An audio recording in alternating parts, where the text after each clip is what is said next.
तो आइए स्टूडेंट्स, अब हम लोग इलेक्ट्रोस्टैटिक्स में और आगे बढ़ते हैं। और जैसे लास्ट क्लास में हमने आपको कूलम्ब्स लॉ तक हमने बताया था, कूलम्ब्स लॉ के वेक्टर फॉर्म तक बताया था आपको। तो जहाँ तक मुझे समझ में आ रहा है कि आपको लेक्चर अच्छा लग रहा होगा, समझ में आ रहा होगा फिजिक्स अच्छे से। जहाँ अगर आपको कोई डाउट हो, कोई दिक्कत हो तो कमेंट बॉक्स में आप जरूर लिखें उसको। और आइए अब हम लोग जो है उसमें, और अगर आपको चैनल अच्छा लग रहा हो तो चैनल को लाइक करें, सब्सक्राइब करें और अपने दोस्तों में इसको शेयर करें। तो अब हम लोग जो है आगे बढ़ते हैं। हम लोग का लास्ट लेक्चर जो हुआ था वो कूलम्ब्स लॉ तक हुआ था। तो अब हम लोग आगे जो हम लोग का अगला टॉपिक है वो है इलेक्ट्रिक फील्ड।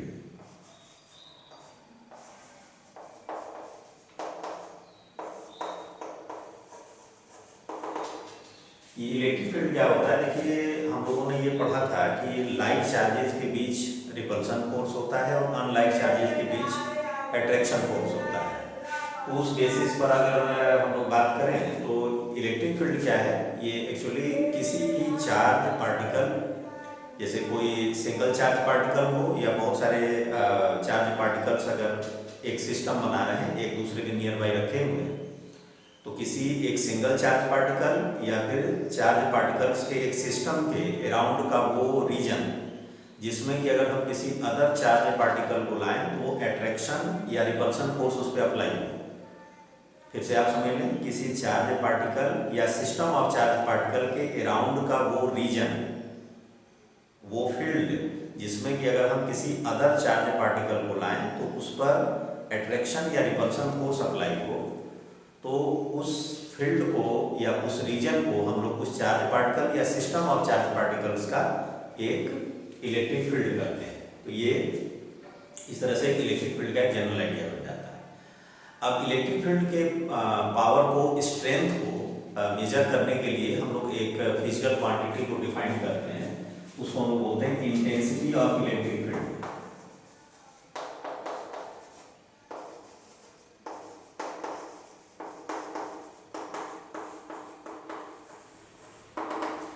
अब ये इंटेंसिटी ऑफ इलेक्ट्रिक फील्ड को हम लोग कैसे डिफाइन करेंगे? मान लीजिए कि आपने कोई एक चार्ज पार्टिकल लिया, इसके अराउंड जो है इसका अपना एक इलेक्ट्रिक फील्ड होगा। उस इलेक्ट्रिक फील्ड में अगर मान लीजिए किसी पर्टिकुलर पॉइंट पर आपने एक पॉजिटिव टेस्ट चार्ज रखा है। अब ये वर्ड थोड़ा सा इस पर आप ध्यान दीजिएगा, पॉजिटिव टेस्ट चार्ज। ये टेस्ट चार्ज क्या होता है? देखिए, टेस्ट चार्ज पहला तो इसकी प्रॉपर्टी ये होती है कि ये पॉजिटिव होता है, इसको जब भी आपको लेना है तो पॉजिटिव ही लेना है।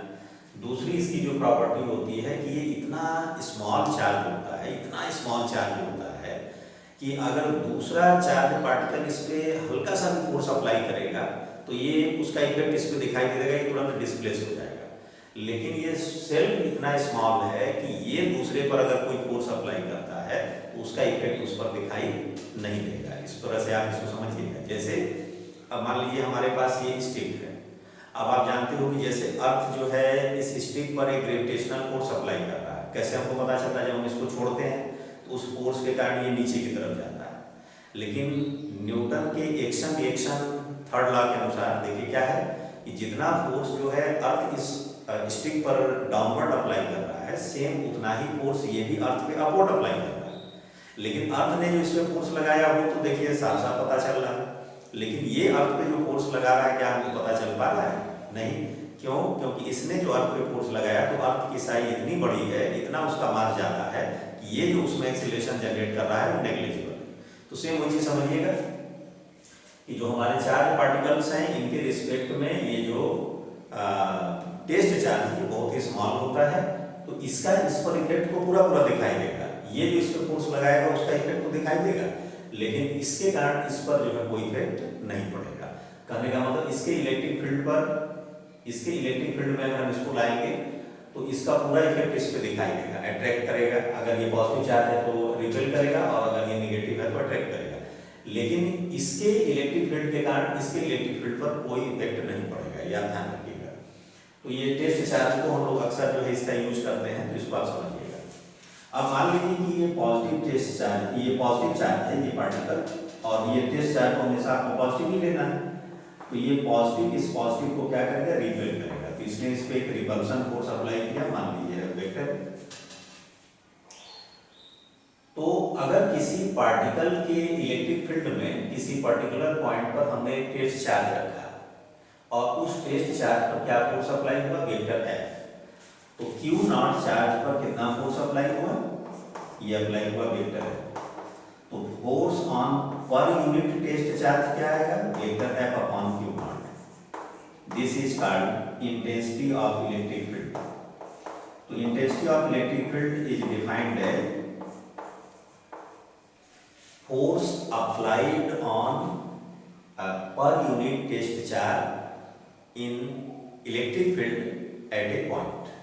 तो ध्यान रखिएगा इलेक्ट्रिक फील्ड जो है एक पॉइंट पर हम लोग फाइंड करते हैं, और यहाँ से इलेक्ट्रिक फील्ड का अगर आप जो है यूनिट निकालोगे तो इसका यूनिट आ जाएगा न्यूटन पर कूलम। इलेक्ट्रिक फील्ड इंटेंसिटी एक वेक्टर क्वांटिटी है, इसका डायरेक्शन सेम वही होता है जो कि फोर्स का डायरेक्शन होता है। और फोर्स का डायरेक्शन निकालने के लिए आपको क्या करना है कि जैसे जिस पॉइंट पर आपको इंटेंसिटी ऑफ इलेक्ट्रिक फील्ड निकालनी है वहां पर आप एक पॉजिटिव टेस्ट चार्ज को कंसीडर करिए, और आप देखिए कि ये टेस्ट चार्ज जो है इसके कारण इस पर किस डायरेक्शन में फोर्स अप्लाई होगा।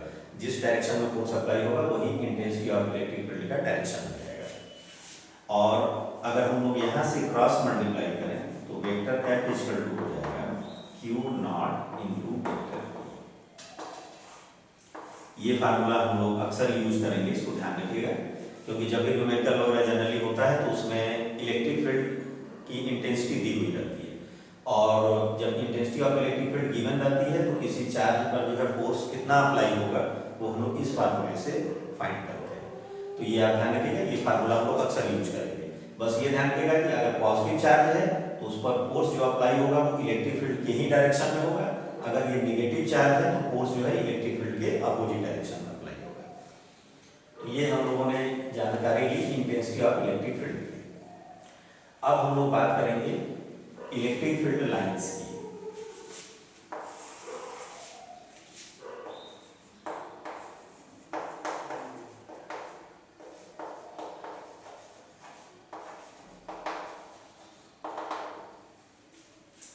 अब ये इलेक्ट्रिक फील्ड लाइंस क्या होता है, देखिए अब जैसे हमने बोला कि किसी चार्ज या किसी सिस्टम ऑफ चार्ज के अराउंड का वो रीजन जिसमें कोई अदर चार्ज पार्टिकल पर अट्रैक्शन या रिपल्शन फोर्स अप्लाई होता है, तो उस रीजन को या उस फील्ड को हम लोग बोलते हैं इलेक्ट्रिक फील्ड। लेकिन इस इलेक्ट्रिक फील्ड को विजिबली कैसे दिखाया है, तो विजुअली दिखाने के लिए साइंटिस्ट ने एक मेथड ये अप्लाई किया कि आप ऐसा करें कि जैसे आपके पास कोई एक चार्ज पार्टिकल है, ठीक है, मान लीजिए हमने पॉजिटिव चार्ज पार्टिकल ले लिया। अब इसके अराउंड इलेक्ट्रिक फील्ड को कैसे दिखाएं, तो इलेक्ट्रिक फील्ड को शो करने के लिए हम लोग इलेक्ट्रिक फील्ड लाइंस का यूज करते हैं। अब ये इलेक्ट्रिक फील्ड लाइंस कैसे शो किए जाएंगे, तो इसके लिए देखिए रूल ये है कि आप क्या करो कि जिस चार्ज पार्टिकल के अराउंड के इलेक्ट्रिक फील्ड को आपको शो करना है उसके नियर आप क्या करो एक टेस्ट चार्ज को लो, और ये इमेजिन करो कि ये टेस्ट चार्ज किस डायरेक्शन में मूव करेगा। जिस डायरेक्शन में वो चार्ज पार्टिकल मूव करते हुए जा रहा है उस डायरेक्शन में आप एक लाइन ड्रॉ करते जाओ, तो वही लाइन जो है आपका इलेक्ट्रिक फील्ड लाइन। समझ में आई बात। जैसे देखिए अगर हम इसके इस साइड अगर हमने चार्ज पार्टिकल को रखा तो ये पॉजिटिव इस पॉजिटिव को क्या करेगा, रिपेल करेगा, तो इसका डायरेक्शन देखिए। अगर हम इस साइड रखते हैं, इस टेस्ट चार्ज को इस साइड रखते हैं, तो ये पॉजिटिव इस पॉजिटिव को क्या करेगा, रिपेल करेगा। तो जिस डायरेक्शन में आप इन्हें देखिए, आपने यहाँ टेस्ट चार्ज रखा तो ये रिपेल कर रहा है, तो रिपेल करेगा किस डायरेक्शन में जाएगा, सेम इसी डायरेक्शन में चलता हुआ चला जाएगा। इसी तरह से मान लीजिए हमने इसको इस साइड रखा तो ये फिर इसको रिपेल करेगा, ये देखिए इस डायरेक्शन में चला जाएगा। अगर आपने यहाँ रखा टेस्ट चार्ज को तो ये देखिए इस डायरेक्शन में जाएगा। तो उसी बेसिस पर कि जिस डायरेक्शन में टेस्ट चार्ज मूव करेगा उस डायरेक्शन में आप एक लाइन ड्रॉ करो, कॉन्टिन्यूअस लाइन होना चाहिए, कहीं कोई ब्रेकेज नहीं होनी चाहिए। तो ये जो है इसको हम लोग बोलते हैं इलेक्ट्रिक फील्ड लाइंस। अब मान लीजिए नेगेटिव चार्ज का हम बना रहे हैं, नेगेटिव चार्ज या इलेक्ट्रिक फील्ड लाइन। तो अब आप देखो, अगर इसके नियर अगर आपने टेस्ट चार्ज को लाया तो ये नेगेटिव चार्ज उस टेस्ट चार्ज को क्या करेगा, अट्रैक्ट करेगा। तो किस डायरेक्शन में ये मूव करेगा, देखिए ऐसे इस तरह से इस साइड रखोगे तो इधर मूव करेगा।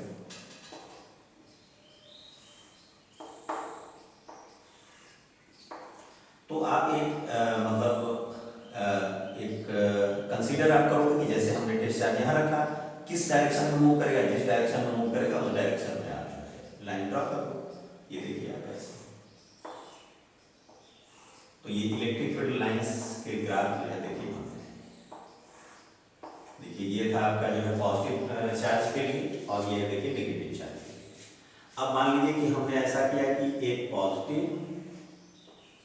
और एक नेगेटिव चार्ज को एक दूसरे के नियर रख दिया। अब ये कैसे मूव करेगा, तो अगर मान लीजिए आपने एक पॉजिटिव और एक नेगेटिव चार्ज को एक दूसरे के नियर बाई रख दिया, तो अगर आप इसके बीच में कहीं अगर आप एक टेस्ट चार्ज को रखोगे तो ये पॉजिटिव इसको रिपेल करेगा और नेगेटिव इसको क्या करेगा, अट्रैक्ट करेगा। तो ये देखिए ऐसे मूव करेगा। अगर मान लीजिए आपने यहां रखा तो पॉजिटिव तो इसको ऐसे रिपेल करेगा, लेकिन नेगेटिव अट्रैक्ट करेगा। तो ये किस डायरेक्शन में जाएगा, तो ये देखिए कर्व बनाते हुए आएगा। तो इस तरह से जितने भी आप कर्व बना सकते हो इसको आप बना।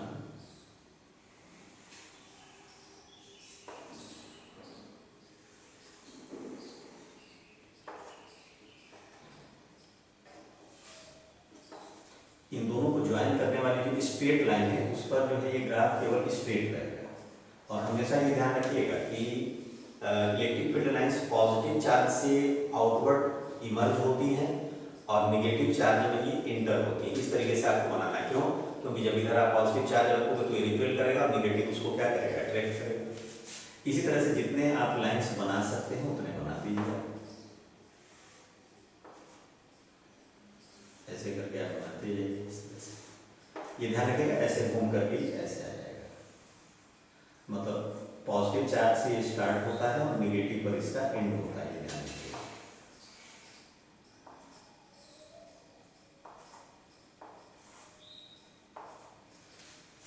तो एक पॉजिटिव और एक नेगेटिव का देखिए इलेक्ट्रिक फील्ड लाइंस इस तरह से बन गई। अब अगर मान लीजिए दोनों पॉजिटिव होते तब क्या होता, दोनों अगर हमारे पॉजिटिव चार्ज होते हैं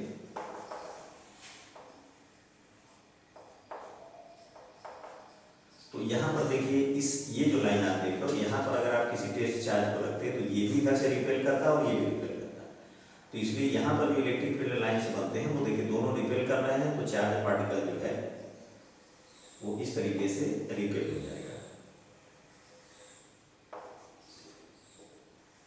एग्जाम में, बोर्ड के एग्जाम में आता है बनाने के लिए, तो इसकी आप प्रैक्टिस कर लेंगे बढ़िया से।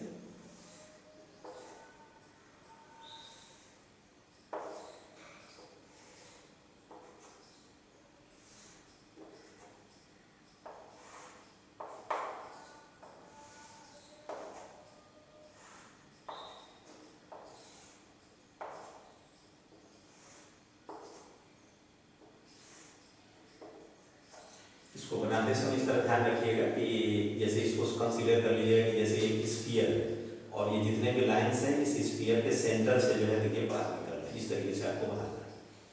तो ये जो है आपका देखिए दो पॉजिटिव का हो गया। अगर इसी तरह से दो नेगेटिव का जब आप बनाओगे तो दोनों नेगेटिव वाले में आपको क्या करना है, दोनों पॉजिटिव का हमने बना दिया। अगर आप दोनों नेगेटिव का बनाओगे तो बस इसी तरह से लाइन्स बनेंगे, बस यहाँ पर ये जो आउटवर्ड जा रहे हैं ये इनवर्ड हो जाएंगे अंदर की तरफ। तो इस तरीके से ये इलेक्ट्रिक फील्ड लाइंस बनते हैं।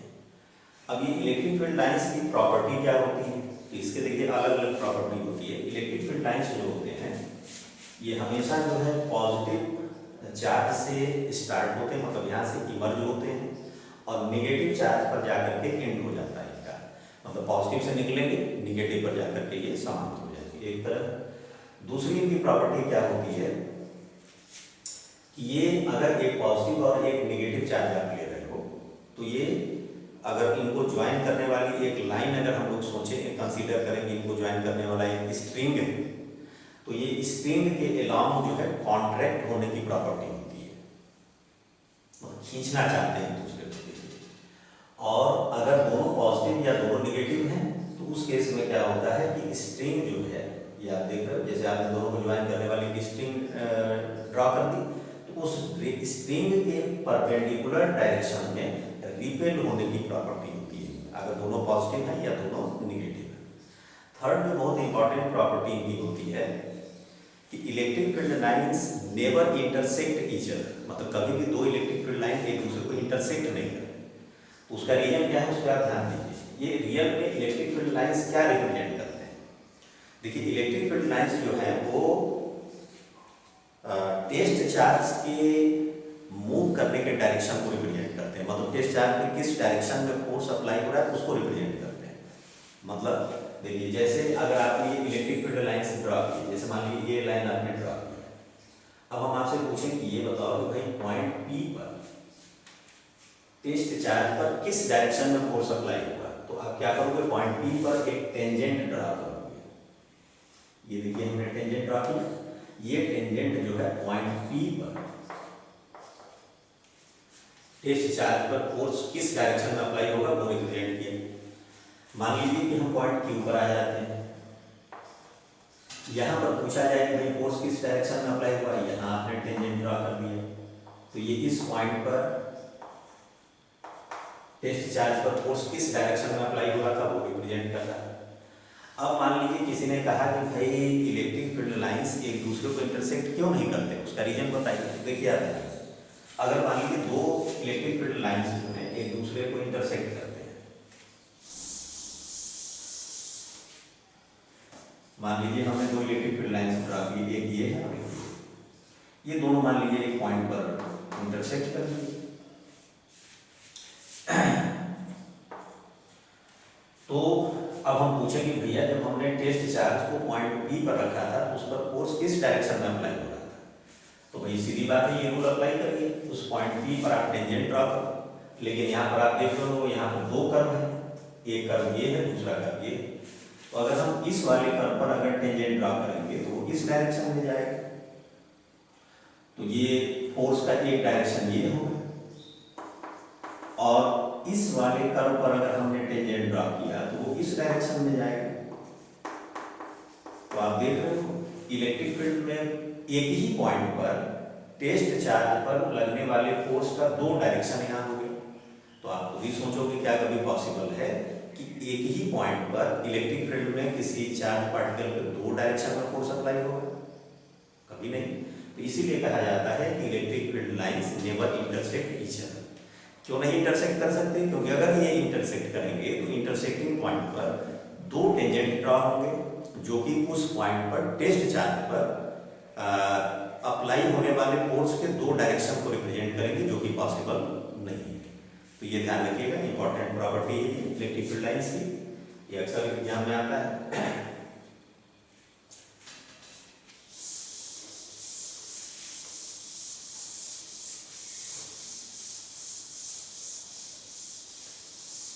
अब नेक्स्ट हम लोग का टॉपिक है प्रिंसिपल ऑफ सुपरपोजिशन।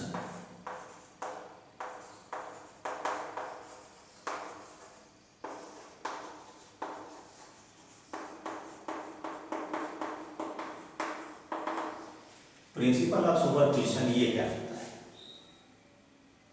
देखिए, प्रिंसिपल ऑफ सुपरपोजिशन क्या मतलब ये अक्सर ये प्रिंसिपल ऑफ सुपरपोजिशन वेव्स में भी हम लोग यूज करते हैं, इलेक्ट्रोस्टैटिक्स में भी यूज होता है, मैग्नेटिक इलेक्ट्रोमैग्नेटिज्म में जब हम लोग आते हैं तो वहाँ भी यूज होता है। तो क्या है ये, इसको आप समझें। जैसे प्रिंसिपल ऑफ सुपरपोजिशन ये कहता है कि जैसे किसी सिस्टम में अगर मान लीजिए बहुत सारे चार्ज पार्टिकल्स हैं, जैसे आपने कंसीडर किया, मान लीजिए एक चार्ज पार्टिकल Q1 है, दूसरा चार्ज पार्टिकल Q2 है, या मान लीजिए इसको Q मान लेते हैं, अदर पार्टिकल्स को Q1, Q2, Q3,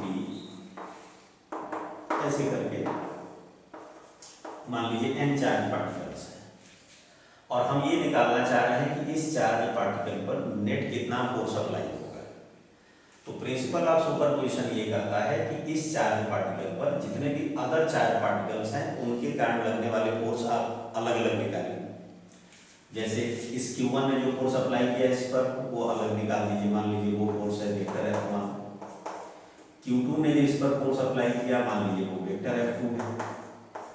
इसी तरह से जितने भी चार्ज पार्टिकल हैं सबके कारण सेपरेट सेपरेट आप इस पर अप्लाई होने वाले फोर्स को निकाल लो, और जितने भी ये फोर्सेज इस पे वर्क कर रहे हैं इन सभी फोर्सेज का वेक्टर सम ले लीजिए, तो वही इस पर अप्लाई होने वाला नेट फोर्स होगा।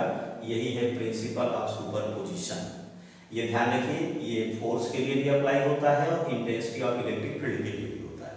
जैसे यहाँ पर हमने एक पॉइंट ले लिया, ये अदर चार्ज पार्टिकल्स हैं, इस पॉइंट पर ये सब जो अलग अलग intensity of electric field generate करेंगे तो उसका नेट इलेक्ट्रिक फील्ड क्या होगा। तो आप सबके सेपरेट सेपरेट इलेक्ट्रिक फील्ड निकालिए और निकालने के बाद इनका वेक्टर सम कर लीजिए। मतलब क्या करते हैं, ध्यान से देखिए, वेक्टर F हो गया, नेट भी लिख सकते हैं, ये हो गया vector F1 plus vector F2 dash dash dash vector Fn, या फिर आप इसको ये भी लिख सकते हैं sigma vector Fi i equal to 1 i equal to, ये हम लोग न्यूमेरिकल वगैरह में बहुत ज़्यादा यूज होता है। तो आप इस तरीके से इसको याद रखेंगे कि मतलब सभी, मतलब ये पहले ये देख लेंगे कि किस पार्टिकल पर, किस चार्ज पार्टिकल पर आपसे फोर्स पूछा जा रहा है। फिर आप देखिए उसको छोड़ करके अदर कितने पार्टिकल्स हैं, सभी पार्टिकल्स के कारण सेपरेटली इस पर अप्लाई होने वाले फोर्स आप अलग अलग निकालिए, और निकालने के बाद इनका वेक्टर सम करना है। ध्यान रखिएगा, वेक्टर मेथड से ही रिजल्टेंट निकालना है। वेक्टर मेथड क्या है, आप जरा सा 11th क्लास का याद कर लीजिए, ये हम लोग अक्सर यूज करेंगे। मान लीजिए हमारे पास दो वेक्टर्स हैं, वेक्टर ए और वेक्टर बी, जो आपने वेक्टर्स के सम का एक पैरेललोग्राम मेथड पढ़ा था, वही यहाँ पर अप्लाई किया जाएगा। मान लीजिए हमारे पास दो वेक्टर हैं, वेक्टर ए और वेक्टर बी, और इनका रिजल्टेंट है वेक्टर आर। वेक्टर ए और वेक्टर बी के बीच का एंगल मान लीजिए मेरे पास है अल्फा, और वेक्टर आर जो है वो वेक्टर ए के साथ जो एंगल बना रहा है वो है थीटा। तो हमारे पास देखिए दो वेक्टरों के रिजल्टेंट निकालने का फार्मूला ये है, R equal to under root A square plus B square plus 2ab cos alpha. इससे क्या होता है, वेक्टर्स के रिजल्टेंट का मैग्नीट्यूड आ जाता है, और इसके बाद जो है जब आप डायरेक्शन निकालते हैं तो डायरेक्शन के लिए tan theta equal to b sin alpha upon a plus b cos alpha. देखिए एक चीज ध्यान रखिएगा कि जब आप 12th की पढ़ाई कर रहे हैं तो बीच बीच में 11th का भी रिवीजन करते रहिएगा, क्योंकि 12th के बाद जितने भी आप कंपटीशन के एग्जाम लोगे उसमें 50% 11th से क्वेश्चन आते हैं, 50% 12th से आते हैं। तो अगर आप 11th को बिल्कुल छोड़ दोगे तो 12th के बाद जब आप कंपटीशन के एग्जाम देने जाएंगे तो 50% तो आप मान करके चलें कि बिल्कुल ही आप अटेम्प्ट नहीं कर पाएंगे। तो इसलिए ध्यान रखिए कि 11th के भी कोर्स को थोड़ा थोड़ा रिवाइज बेसिस में करते रहिएगा जब भी मौका मिले, और साथ ही साथ उस पर कुछ क्वेश्चन भी प्रैक्टिस करते रहिएगा। तो उससे क्या होगा कि 12th के बाद कंपटीशन के एग्जाम में काफ़ी आपको हेल्प मिलेगा, ये ध्यान रखिएगा।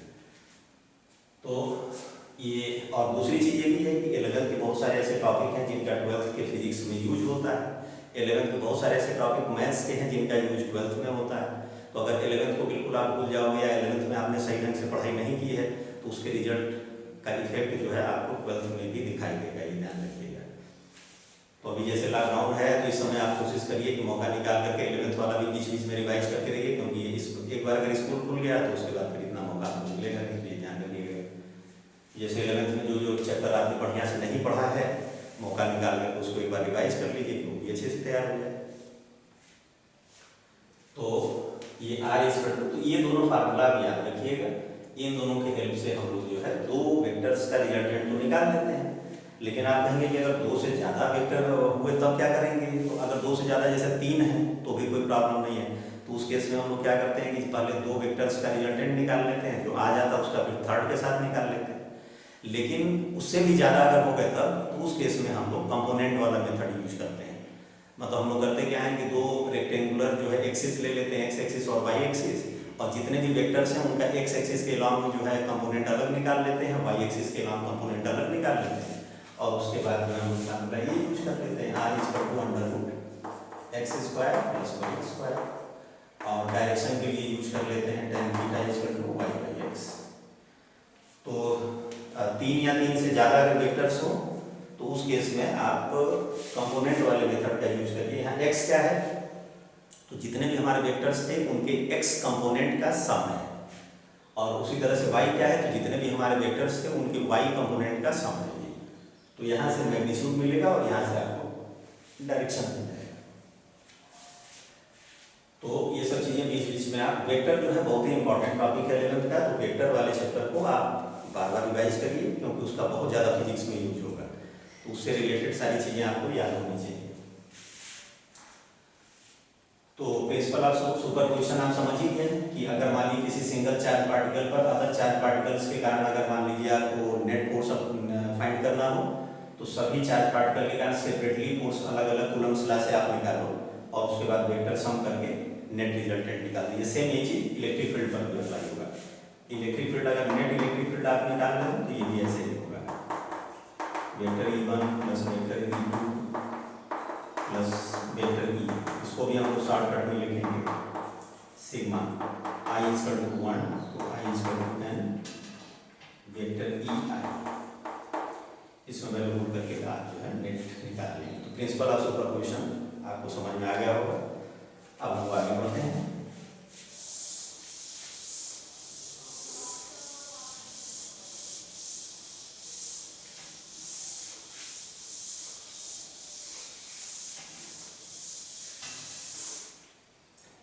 अब इसके बाद हम लोग का आता है इलेक्ट्रिक डाइपोल।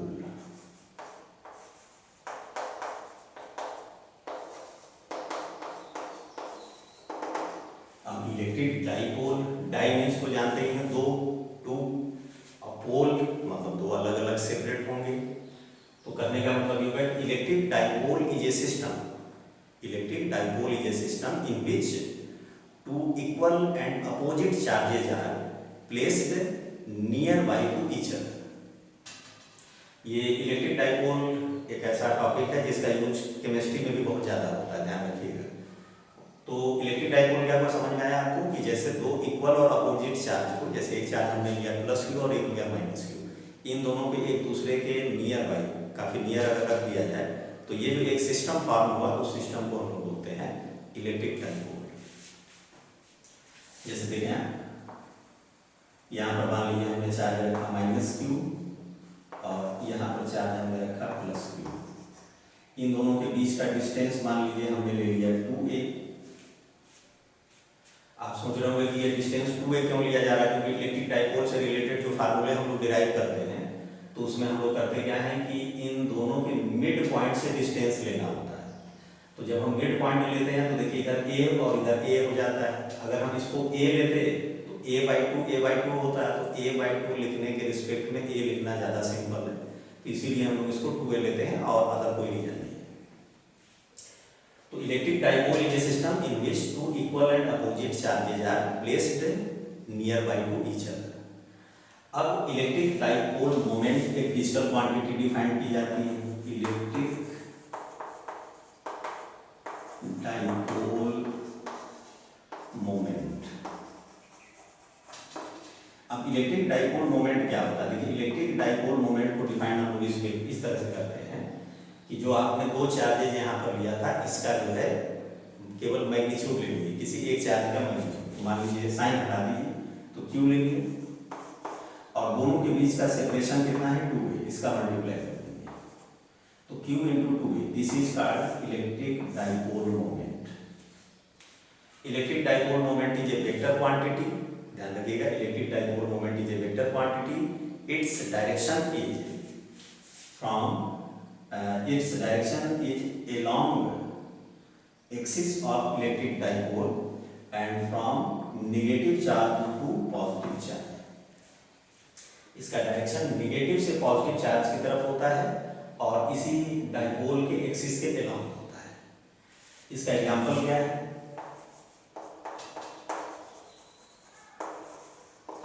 इसके एग्जांपल देखिए हमारे पास H2O molecule, water molecule, HCl, ये सब मॉलिक्यूल्स जो है ये सब इलेक्ट्रिक डाइपोल बनाते हैं। देखिए कैसे, देखो यहाँ पर H2O में आपको याद होगा एक ऑक्सीजन एटम और दो हाइड्रोजन एटम, ये दोनों ये मिल करके 3 एटम मिल करके कोवैलेंट बॉन्ड बनाते हैं। तो आपको याद होगा कि ऑक्सीजन के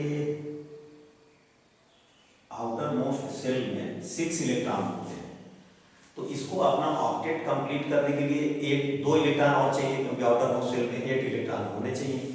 तो ये देखिए इसके जो 2 इलेक्ट्रॉन्स हैं,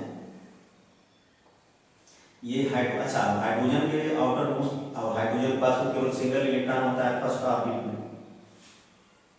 तो अब हाइड्रोजन को अपना ऑक्टेट कंप्लीट करने के लिए केवल 1 इलेक्ट्रॉन चाहिए, तो ये शेयरिंग होती है। हाइड्रोजन ने 1 इलेक्ट्रॉन दिया, ऑक्सीजन ने 1 इलेक्ट्रॉन दिया, एक शेयरिंग देखिए यहाँ होगी, और उसी तरह से एक शेयरिंग यहाँ होगी। अब रूल के अकॉर्डिंग तो ये होना चाहिए भाई, ये जो शेयरिंग वाले इलेक्ट्रॉन हैं ये दोनों के ठीक बीच में होने चाहिए। लेकिन आपने केमिस्ट्री में पढ़ा होगा कि ऑक्सीजन की जो इलेक्ट्रोनेगेटिविटी होती है वो हाइड्रोजन से ज़्यादा होती है।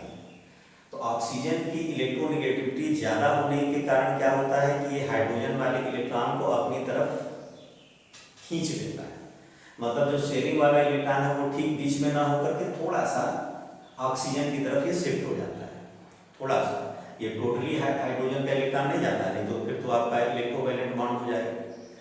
तो यहाँ पर ये इलेक्ट्रॉन जो है हल्का सा शिफ्ट हो जाता है ऑक्सीजन की तरफ।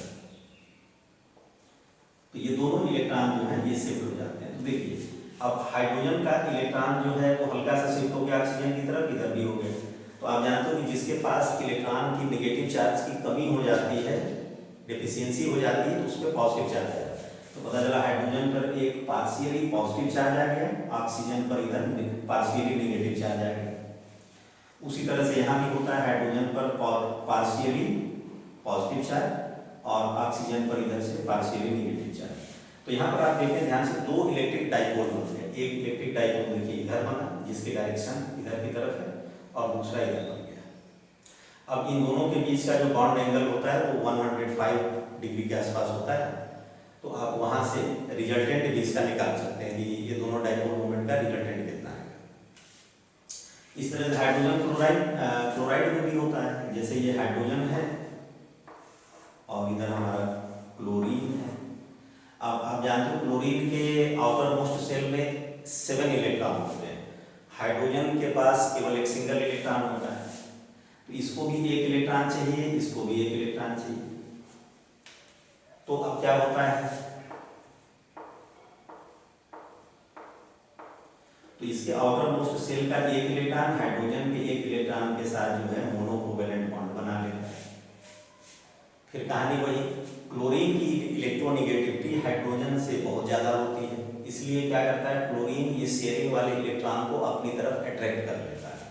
तो पता चला कि ये इलेक्ट्रॉन जो है इधर की तरफ शिफ्ट हो जाता है। तो इलेक्ट्रॉन जब इधर की तरफ शिफ्ट हो जाएगा तो हाइड्रोजन पर पार्शियली पॉजिटिव चार्ज आ जाता है और क्लोरीन पर पार्शियली नेगेटिव चार्ज आ जाता है। तो फिर देखिए इलेक्ट्रिक डाइपोल बन गई। इसमें 1 इलेक्ट्रिक डाइपोल बनता है, इसमें 2 बनते हैं। समझ में आई बात? तो इस तरह से आपको इलेक्ट्रिक डाइपोल अच्छे से समझ में आ गया होगा। इस पर बेस्ड जो है फार्मूले वगैरह काफ़ी इंपॉर्टेंट है, जो कि नेक्स्ट लेक्चर में हम आपको प्रूव कराएंगे, और उसके बाद वो गॉस थ्योरम वगैरह पर भी आएंगे। तो जितना हम लेक्चर एक दिन में आपको बताते हैं उसको रिवाइज किया करिए, रिवाइज करके याद किया कीजिए, क्योंकि फिजिक्स एक ऐसा सब्जेक्ट है जो कि जब तक आपको समझ में नहीं आएगी, थ्योरी आपको समझ में नहीं आएगी, आप न्यूमेरिकल नहीं कर पाओगे। देखो कि आप ज़्यादातर स्टूडेंट्स की एक गलत आदत होती है कि वो बिना थ्योरी को अच्छे से पढ़े ही न्यूमेरिकल लगाने लगते हैं, इसलिए उनको हर न्यूमेरिकल में प्रॉब्लम आता है। लेकिन जब आप भाई न्यूमेरिकल क्या है, थ्योरी की प्रैक्टिस है, थ्योरी आपको समझ में आया कि नहीं आया ये अप्लाई किया जाता है न्यूमेरिकल में। तो आप बिना थ्योरी को अच्छे से समझे अगर आप न्यूमेरिकल लगा रहे हो तो आप मान करके चले 80% आप गलत रास्ते पे जा रहे हैं। तो आप अगर फिजिक्स को अच्छे से समझना चाहते हैं तो पहले थ्योरी को 3 बार 4 बार तब तक पढ़िए जब तक कि आपको वो थ्योरी अच्छे से समझ में नहीं आ जाती। उसके बाद आप न्यूमेरिकल लगाइए, देखेंगे आप जो है 80% न्यूमेरिकल आपको भी लगा दो। और ऐसे क्या होता है कि जब आप थ्योरी अच्छे से नहीं समझते हो तो 80% न्यूमेरिकल आप टीचर से पूछते हो, 20% जो सिंपल है वो आप अपने से लगाते हो। तो जो जितने भी अच्छे न्यूमेरिकल में अगर टीचर लगा रहे हैं तो प्रैक्टिस टीचर की हो रही है, आपकी थोड़ी ही हो रही है। तो इस चीज़ का आप ध्यान रखिए। तो मुझे जहाँ तक लग रहा है कि लेक्चर आपको पसंद आ रहा होगा, तो लेक्चर अगर पसंद आ रहा है तो चैनल को लाइक करें, सब्सक्राइब करें, अपने दोस्तों में इसको शेयर करें, जिससे कि वो भी ज़्यादा से ज़्यादा फायदा इसका उठा सकें। धन्यवाद।